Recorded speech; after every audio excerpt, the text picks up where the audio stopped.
유럽의 하늘이 뒤흔들리고 있다. 전통의 방산 강국이라 불리던 영국 공군이 그 자존심을 내려놓고 한국을 다시 찾았다. 단순한 예의 방문도 외교적 제스처도 아니었다. 이들은 직접 경남 사천의 시험장을 찾아 KF-21 보라매의 실체를 눈으로 확인했다. 불과 몇 년 전만 해도 상상조차 할 수 없던 장면이다. 영국이 한국의 전투기를 평가하기 위해 대표단을 파견했다는 사실 자체가 이미 세계 질서의 변화를 상징한다. 한때 식민지를 통해 하늘을 지배하던 제국이 이제는 아시아의 한 국가에게서 해답을 찾고 있다. 왜 영국은 지금 이 시점에서 한국을 향한 발걸음을 재촉했을까? 그 배경에는 유럽 전체를 흔든 거대한 변화가 숨어 있다. 러시아의 우크라이나 침공은 유럽의 자만을 무너뜨렸다. 그리고 트럼프의 복귀는 나토 체제를 근본부터 뒤흔들었다. 미국의 방패 아래 안락함에 젖어있던 유럽은 이제 스스로를 지켜야 하는 냉정한 현실 앞에 서 있다. 트럼프는 말했다. 미국은 더 이상 유럽의 방패가 아니다. 이제는 너희가 너희를 지킬 시간이다. 그 한마디는 전통의 동맹국들을 공포에 몰아넣었다. 방위비 분담, 군비 확충, 자주방산. 유럽은 한 번도 스스로를 위해 싸워본 적 없는 국가들로 이루어져 있었다. 그들은 이제 선택해야 했다. 미국에 더 의존할 것인가? 아니면 새로운 길을 찾을 것인가? 그때 그들에게 다가온 이름이 바로 한국이었다. 불과 10년 전만 해도 조용히 무기 수입에 의존하던 나라가 이제는 전차, 자주포, 전투기까지 직접 만들어 수출하는 나라로 성장했다. K2, K9, FA-50. 세계의 전장을 누비는 한국 무기들이 유럽의 눈을 사로잡았다. 미국도 러시아도 아닌 제3의 길을 걷는 한국형 방산 모델이 새로운 해답으로 떠올랐다. 영국은 그 해답을 직접 확인하기 위해 움직였다. 그들의 관심은 단순한 기술 교류가 아니었다. 완전한 자립, 완전한 독립. 바로 그것이 지금 영국이 가장 부러워하는 단어였다. 트럼프가 공개석상에서 한국을 언급하던 장면은 상징적이었다. 한국은 K2 전차, K9 자주포, FA-50 전투기를 단 몇 년 만에 유럽 시장에 공급했다. 유럽은 이 속도를 배워야 한다. 트럼프의 말은 냉소가 아니라 경고였다. 이제 방산의 중심축이 이동하고 있다는 신호였다. 느리고 복잡한 유럽의 생산 구조는 더 이상 경쟁력이 없다. 반면 한국은 하나의 목표 아래 빠르게 움직인다. 주문에서 납품까지 몇 달이면 충분하다. 기체 제작, 부품 조달, 정비와 훈련까지 모두 자체 시스템 안에서 순환된다. 이것은 단순한 기술이 아니라 국가적 실행력이다. 영국의 대표단이 사천의 하늘 아래서 KF-21 보라매의 시험 비행을 지켜보던 순간 그들은 깨달았다. 한국은 더 이상 단순한 협력국이 아니다. 동등한 파트너, 때로는 경쟁자였다. 조종석에서 번쩍이는 기체의 실루엣, 엔진의 굉음, 그 모든 장면이 영국에게는 경고처럼 들렸을 것이다. 산업혁명의 나라가 이제 혁신의 속도를 배워야 하는 나라가 된 것이다. 보라매의 날갯짓은 단순한 항공쇼가 아니었다. 그것은 세계 군사판도의 균형이 뒤집히는 신호였다. 그리고 그 한가운데 한국이 있었다. 유럽의 군사체계가 흔들리기 시작한 것은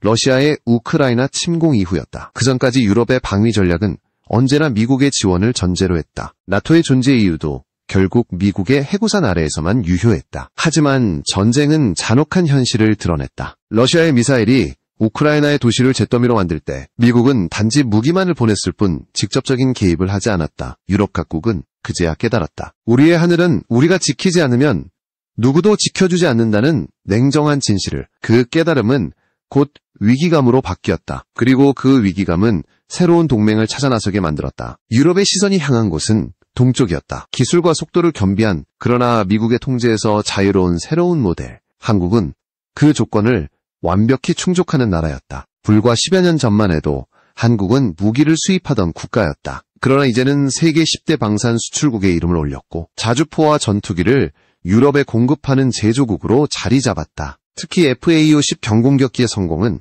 유럽 방산 시장의 판도를 완전히 바꿔놓았다. 3천만 달러라는 가격에 공중급유 기능과 최신 AESA 레이더를 갖춘 기체. 이는 기존 유럽 전투기의 절반 이하 가격이었다. 게다가 납기 지연이 일상화된 유럽과 달리 한국은 주문 후 2년 이내 인도라는 전례 없는 속도를 보였다. 유럽의 군 관계자들이 그 시스템을 기적이라고 부른 이유다. 트럼프의 나토 5% 발언은 이 모든 흐름에 불을 붙였다. 유럽은 미국을 믿지 마라. 이제는 각자 자국을 지켜야 한다. 그의 강경한 메시지는 단순한 정치적 수사가 아니었다. 미국의 이익이 우선되는 세계에서 유럽의 안보는 더 이상 보장되지 않았다. 그때 유럽이 눈을 돌린 곳이 바로 한국이었다. 한국은 이미 미국의 기술 의존을 최소화하면서 독자적 생산체계를 구축했다. FA50의 부품 90% 이상이 국산화되었고 K2 전차와 K9 자주포는 유럽의 혹독한 환경에서도 완벽히 작동했다. 폴란드는 1차 계약에 이어 2차 계약까지 체결하며 한국형 모델의 실용성을 증명했다. 지금 유럽은 단순한 구매자가 아니라 한국과 공동 생산을 논의하는 단계로 나아가고 있다. 이 흐름의 정점에 선 것이 바로 KF-21 보라매다. 아직 완전한 양산이 시작되지도 않았지만 이미 세계 각국이 그 잠재력을 주목하고 있다. 영국의 방문은 단순한 기술 견학이 아니다. 그것은 새로운 시대의 시작을 알리는 상징적인 행보다. 한국은 더 이상 누군가의 기술을 따라가는 나라가 아니다. 오히려 누군가가 따라 배우려는 모델이 되었다. 한때 세계를 주도했던 유럽의 군사 강국들이 이제 한국의 공장을 찾아온다. 그들이 묻는다. 어떻게 이 속도를 가능하게 했는가? 그 답은 단순하다. 전쟁의 위협 속에서 태어난 현실주의, 그리고 실패를 두려워하지 않는 실행력이다. 이제 유럽은 자신들의 느린 시스템을 바꾸지 않으면 뒤처진다는 사실을 알고 있다. 라팔, 유로파이터, 타이푼. 이름은 화려하지만 단가 1억 달러, 납기 8년. 이 수치는 방위산업이 아니라 관료주의의 결과였다. 반면 한국은 빠른 결정과 일사불란한 조립 라인, 그리고 민간 기업의 유연성을 결합했다. KAI와 한화, LIG 넥스원, 롤스로이스와 경쟁할 만한 민간 방산 기업들이 공공과 협력해 움직인다. 한국의 시스템은 전쟁을 위한 경제 구조가 아니라 생존을 위한 전략 그 자체다. 바로 이 점이 지금 유럽이 배우려는 한국형 방산 모델의 본질이다. 단순한 무기 거래가 아니라 체계의 수출. 영국이 그 가치를 알아본 것이다. 한국형 방산 모델의 핵심은 속도와 효율이다. 유럽의 전투기 프로젝트들이 설계 단계에서 수년을 허비할 때 한국은 이미 시제기를 띄우고 있었다. 독일, 프랑스, 스페인이 공동으로 추진 중인 FCAS는 기술 분담 비율과 센서 통합 방식을 두고 내부 갈등이 끊이지 않았다. 시제기 완성률은 40%에도 미치지 못하고 초도 비행은 2032년 이후로 연기되었다. 반면 한국은 이미 KF-21 시제기 6대를 완성해 2일 300회 이상의 시험 비행을 마쳤고 2026년 양산을 공식 선언했다. 이 차이는 단순한 예산의 문제가 아니라 시스템의 문제였다. 한국은 정부, 기업, 연구기관이 하나의 목표를 위해 움직였고 복잡한 승인 절차나 정치적 타협에 시간을 낭비하지 않았다. FA50은 그 모델의 축소판이었다. 처음에는 경공격기로 불리며 큰 주목을 받지 못했지만 지금은 유럽 시장을 뒤흔든 주력 기체로 평가받는다. FA50 블록 20은 최신 A사 레이더와 공중급유 기능까지 갖추면서도 단가가 200만 달러에 불과하다. 게다가 부품 수급, 정비, 조종사 훈련까지 한 패키지로 제공된다. 폴란드는 이미 2차 계약을 체결하며 공동 생산체제를 구축했고 말레이시아와 필리핀 역시 추가 도입을 검토 중이다. 한국은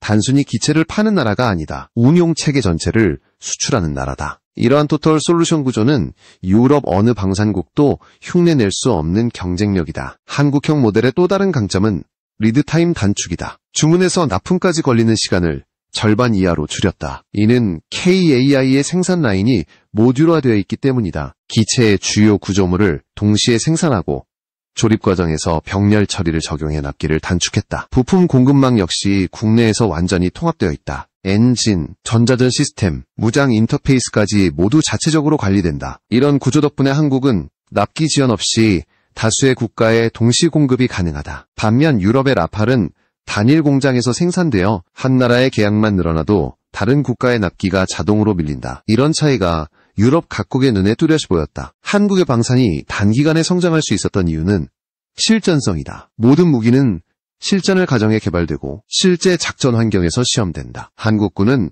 전방 배치 환경이 극단적으로 다양하다. 해안, 도시, 냉온지대가 한데 섞여 있다. 그 덕분에 무기체계는 자연스럽게 FA50이 중동의 모래바람 속에서도 K9 자주포가 폴란드의 눈보라 속에서도 정상 작동하는 이유가 여기에 있다. 실전 경험에서 검증된 신뢰성은 곧 브랜드의 힘이 된다. 한국산 무기가 세계 각지로 퍼져나가며 얻은 실전 레퍼런스는 그 자체로 최고의 마케팅이다. 이제 KF-21이 그 정점에 서 있다. 한국은 4.5세대 전투기를 넘어 5세대로 가는 문턱에 있다. 보라매는 단순한 전투기가 아니다. 한국이 스스로의 힘으로 만든 첫 번째 초음속 전투기이며 설계에서 조립, 시험, 무장 통합까지 완전히 독자적인 시스템으로 완성된 첫 사례다. 그 개발 과정에는 16만 개 이상의 부품과 700여 개의 협력 기업이 참여했다. 이는 단일 기체의 탄생을 넘어 국가 산업의 총합이었다. 유럽이 지금 그 시스템을 배우려는 이유가 바로 여기에 있다. 기술의 총합이 아니라 조직의 총합. 한국의 방산 모델은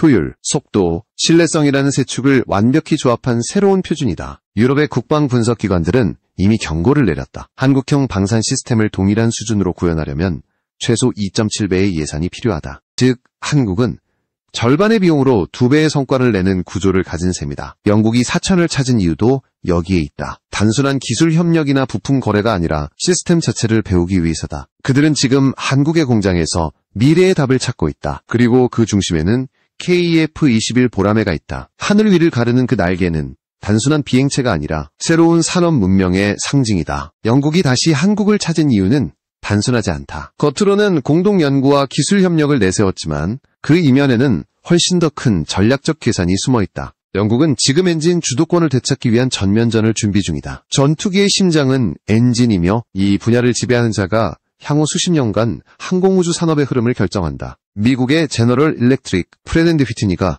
글로벌 시장의 대부분을 차지하고 있는 지금 영국이 생존할 수 있는 유일한 길은 새로운 동맹을 만드는 것이다. 그 동맹의 이름이 바로 한국이다. 영국 정부는 KF-21 프로젝트를 단순한 산업교류가 아닌 국가 차원의 전략적 투자로 보고 있다. BAE 시스템즈와 롤스로이스는 숙련 기술자와 복지비로 인해 생산 단가가 치솟고 있다. 이 문제는 단순한 기업의 수익성 문제가 아니라 국가 예산의 구조적 부담으로 이어진다. 영국 국방부 산하연구소 NIDR의 보고서는 한국형 방산 모델을 동일 전력 수준으로 복제하려면 최소 2.7배 이상의 예산이 필요하다고 분석했다. 결국 영국은 한국과의 협력을 통해 이 비용의 벽을 넘으려는 것이다. 단순한 부품 거래가 아니라 한국의 속도와 효율을 흡수하려는 시도다. 롤스로이스가 KF-21 협력 카드를 내민 것은 경제적 목적 이상이었다. 이들은 KF-21의 엔진 체계에 직접 참여함으로써 글로벌 시장에 현재 KF-21은 GF414 엔진을 사용하고 있지만 이는 미국 ITAR 규정의 통제를 받는다. 즉, 엔진이 미국산이라는 이유로 한국은 수출 승인 절차에서 제약을 받는다. 이 구조는 영국에게 기회로 다가왔다. 영국은 ITAR로부터 자유로운 공동 지식 재산권 모델을 제시하며 한국의 수출 유연성을 높여주는 대가로 엔진 협력의 깊이를 확보하려 했다. 이는 단순한 기술 이전이 아니라 정치적 협상의 산물이었다. 하지만 현실은 간단하지 않다. 한국은 이미 하나 에어로스페이스와 GE 간의 장기 라이선스 계약으로 안정적인 공급망을 구축해 놓았다. 단기간에 새로운 엔진으로 전환하는 것은 사실상 불가능하다. 그렇기에 한국은 현 체계를 유지하면서 차세대 블록에서 독자 엔진 개발 프로젝트를 병행하는 전략을 택했다. 영국이 노린 것은 바로 이전 한기의 공백이었다. 한국이 독자 엔진을 완성하기 전에 과도기적 파트너로 진입해 공동개발의 명분과 기술 레퍼런스를 확보하려는 것이다. 이 움직임은 산업협력을 넘어 영국이 미국과의 기술 주도권 경쟁에서 새로운 교두보를 확보하려는 시도로 해석된다. 비슷한 시도는 다른 나라에서도 있었다. 터키는 TF-칸 전투기의 엔진 국산화에 실패하자 롤스로이스와 손을 잡았다. 하지만 기술 이전 비율과 로열티 조건에서 충돌이 일어나 협력은 수년째 제자리 걸음을 하고 있다.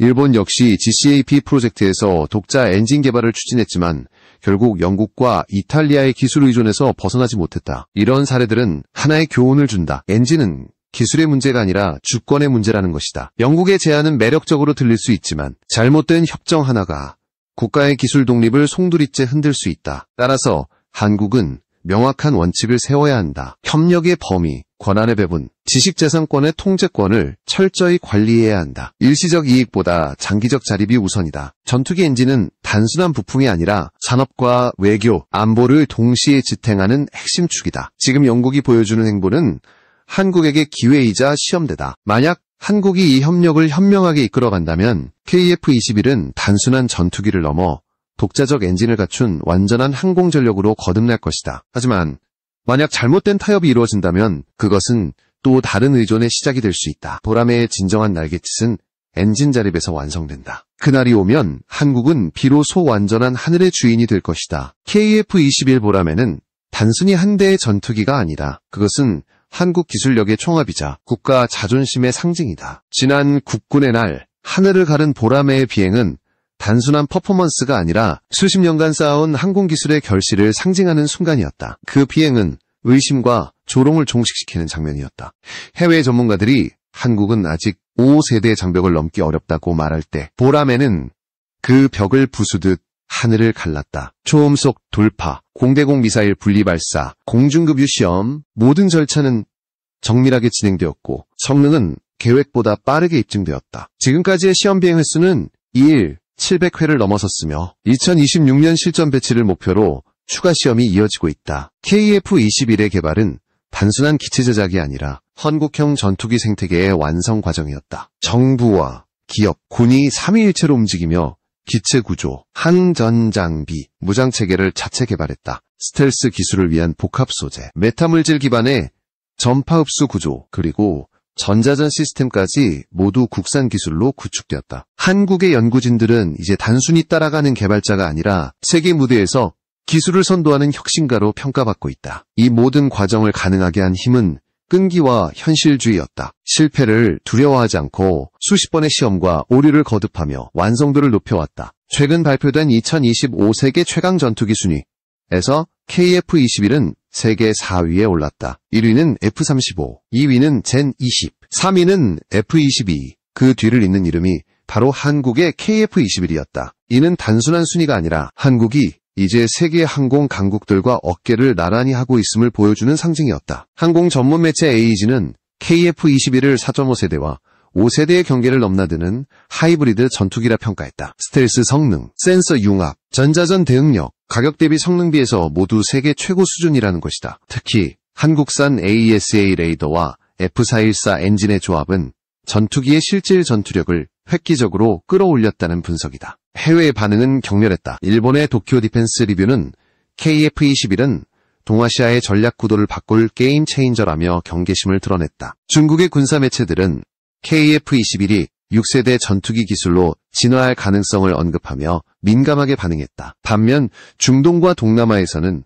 완전히 다른 분위기가 형성되고 있다. 여러 국가가 KF-21을 차세대 도입 기체로 검토 중이며 일부 국가는 구매 의향서를 제출했다. 폴란드와 UAE는 공동 생산 협력에 관심을 보였고 필리핀, 인도네시아는 이미 구체적인 협상 단계에 들어섰다. 이제 한국은 명실상부한 전투기 수출국으로 자리 잡았다. KF-21의 강점은 단순한 성능이 아니다. 그것은 균형이다. 첨단 스텔스 설계, 합리적 가격, 그리고 신속한 납품, 이 세 요소가 완벽하게 조화를 이룬다. 이는 곧 한국식 효율의 결정체다. 세계 방산 시장은 점점 복잡해지고 있다. 미국과 중국의 패권 경쟁 속에서 어느 쪽에도 치우치지 않은 한국의 기술은 전략적 가치가 높다. 그래서 KF-21은 단순한 무기가 아니라 정치적 자산으로 평가된다. 구매국 입장에서는 기술적 성능뿐 아니라 외교적 리스크가 적은 중립적 선택지이기 때문이다. 한국 내부에서도 KF-21은 자부심의 상징이 되었다. 불가능하다고 했던 일들이 현실이 되었다. 누군가는 한국의 항공기술은 아직 멀었다.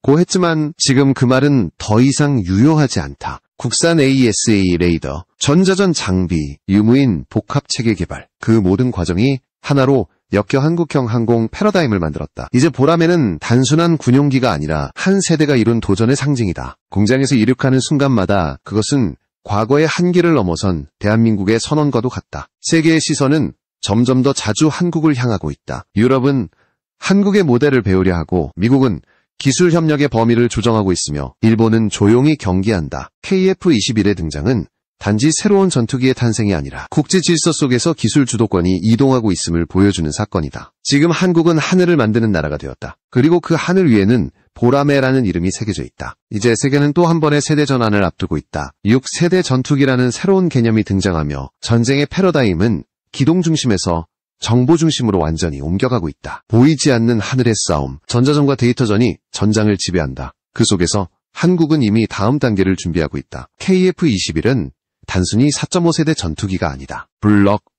이 블록 상을 거치며 내장형 무장창, 전파흡수 구조제, 유무인 복합작전체계 등 6세대의 핵심 기술을 단계적으로 흡수하고 있다. 한국은 한 번에 도약하는 혁명이 아닌 단계적으로 진화하는 진화형 전략을 택했다. 이것이야말로 현실적이고 지속 가능한 방식이다. 현재 영국과 일본, 이탈리아가 추진 중인 GCAP 프로젝트는 거대한 예산에도 불구하고 일정이 지연되고 있다. 각국의 기술 분담, 지식 재산권 문제, 군수비 분배가 복잡하게 얽혀 있다. 일본은 50조 원 이상의 예산을 투입했지만 실질적인 시제기는 아직도 개념 설계 수준에 머물러 있다. 반면 한국은 이미 실물기체 6대를 완성하고 실전 시험 단계에 돌입했다. 이 차이는 단순한 기술력이 아니라 결단력의 차이다. 일본이 회의와 논의의 시간을 보낼 때 한국은 직접 조립 라인을 가동시켰다. 유럽이 예산의 논리로 멈춰 있을 때 한국은 현실의 논리로 움직였다. KF-21의 진화는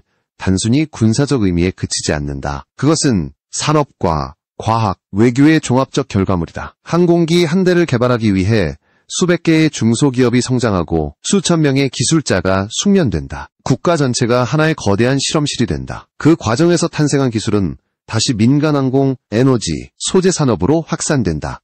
KF-21은 전투기 그 이상의 기술 플랫폼이다. 스텔스 복합 소재, 메타물질, 전파 흡수 도료, 고온 합금, 터빈 코팅, 이 모든 요소가 한국 산업의 체질을 바꾸고 있다. 그것이 바로 진정한 국가 기술 자립의 의미다. 세계는 지금 한국의 방향을 주시하고 있다. 과거에는 뒤따르던 나라가 이제는 비교의 기준이 되었다. 유럽의 방산국들은 한국의 속도를 따라잡는 것이 불가능하다고 말한다. 그러나 한국은 아직 멈추지 않는다. 스텔스 시험 설비 구축, 컨포멀 안테나, 기술 완성, 무인기 연동 작전 시스템 개발, 이 모든 것은 6세대 전투기를 향한 밑그림이다. 그리고 그 밑그림 위에 쓰인 한 단어, 자립, 그것이 한국 방위산업이 추구하는 최종 목표다. 하지만 이 길은 결코 쉽지 않다. ITAR의 벽, 외교적 제약, 기술적 한계, 예산의 현실, 그 모든 장애물을 한국은 정면으로 맞서고 있다. 그럼에도 불구하고 한국은 된다는 믿음을 버리지 않는다. 30년 전 톰속 전투기 개발이 불가능하다고 했던 나라가